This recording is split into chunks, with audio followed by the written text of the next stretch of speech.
Hello students, myself Dr. Chaya BM, Associate Professor, Department of ECE, SVIT. So in this video, we'll be looking into task synchronization and communication concepts, where we can cover the concepts on critical section, mutual exclusion and semaphore. Task cooperation and communication. So in the task cooperation and communication, we can understand about the concurrency of the active task.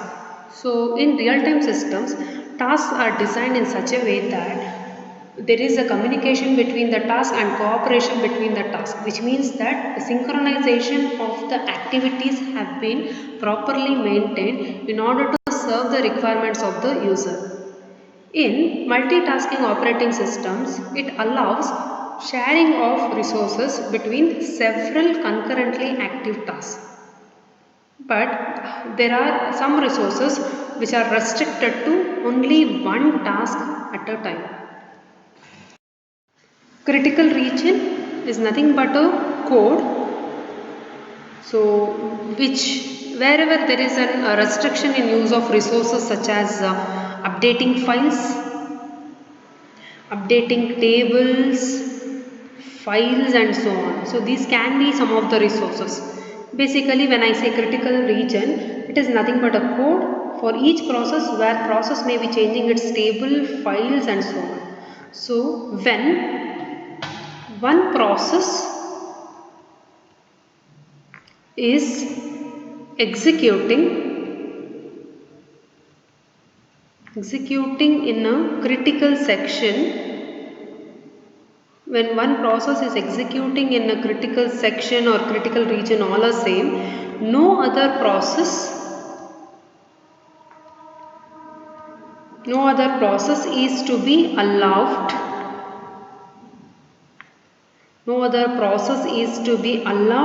to execute in its critical region, in its critical section on the same, okay, in its critical section. So it is very important to protect the program or a task that is executing in a critical section. What is the syntax of the critical section? So first we can write do open flat basis entry section, critical section. What is this critical section? And we have exit a section and reminder section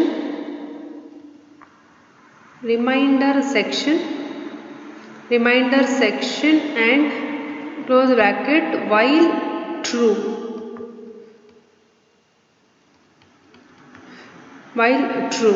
So we need to see what is this entry section. Entry section is like a lock. Okay, it gives lock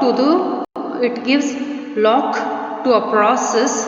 So until a process gets the lock, it cannot enter into the critical section. So entry section is the one which gives lock to the process or a task. When I say process, it is nothing but a task. Okay, why?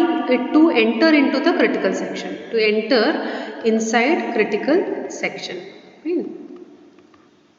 to enter inside the critical section. So once it enters the critical section, when I say critical section, it means that at any point of time, only one process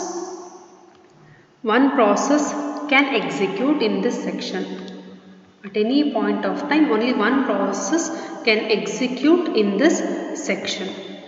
So after executing, it has to unlock, right? So it has got the lock, it has entered into the critical section. The task has entered. So after at any point of time, one process can execute in the critical section. After it completed the execution, to remove lock, exit section is used to remove lock from resource to give access to other resources, to give access to other tasks, okay, to give access to other tasks or processes. So reminder section is like any other program to execute. It's like any program can execute in the reminder section, but in the critical section only one program can execute in the critical section. That is why there is a lock mechanism introduced for this critical section. Entry section, it's like it gives the locks to the task or a process to enter into the critical section. Then after executing the critical section, exit section will remove the lock from that particular resources. Reminder section is a normal code at where any program can execute in the reminder section. Mutual exclusion. Mutual exclusion is a property. It is a property of concurrency control of processes. Concurrency control of processes. This is one of the method or solution to protect the critical section. So it is the one in which making sure that if one process is executing in its critical section, then no other process can enter in its critical section. So mutual exclusion, I repeat, it is a way in which it ensures that if one process is executing in its critical section, no other process can enter in its critical section. Basically, it is the one which prevents simultaneous access to a shared resources. Simultaneous access to a shared resources. As mentioned, it always ensures to execute only one program in a critical section. So, a simple mechanism to understand mutual exclusion is shown here. So, consider two processes, process A and process B. Consider two processes or tasks, that is process A and process B. So, when process A is executing, okay, when process A, we assume that this is executing currently.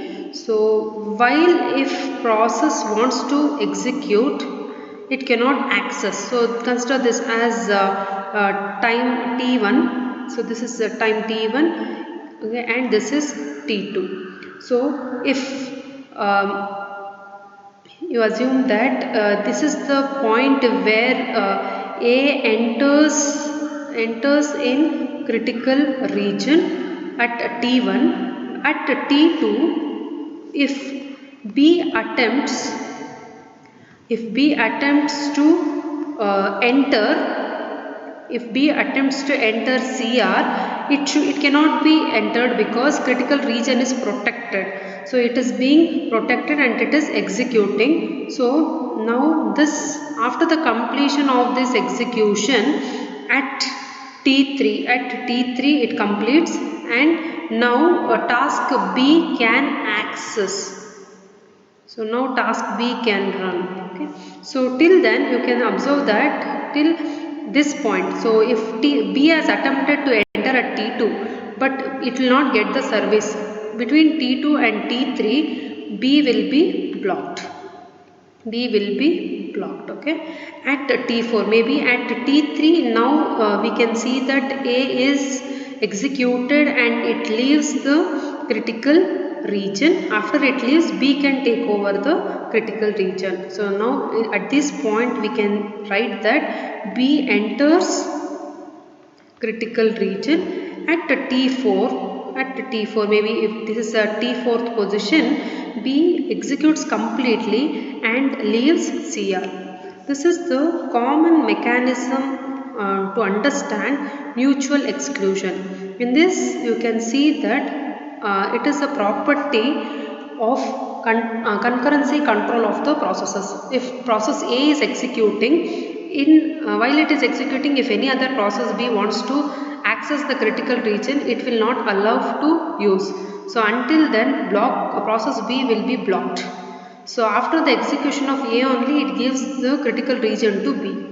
So this is mutual exclusion. Semaphore. Semaphore means that it is a process synchronization tool. It is a process synchronization tool.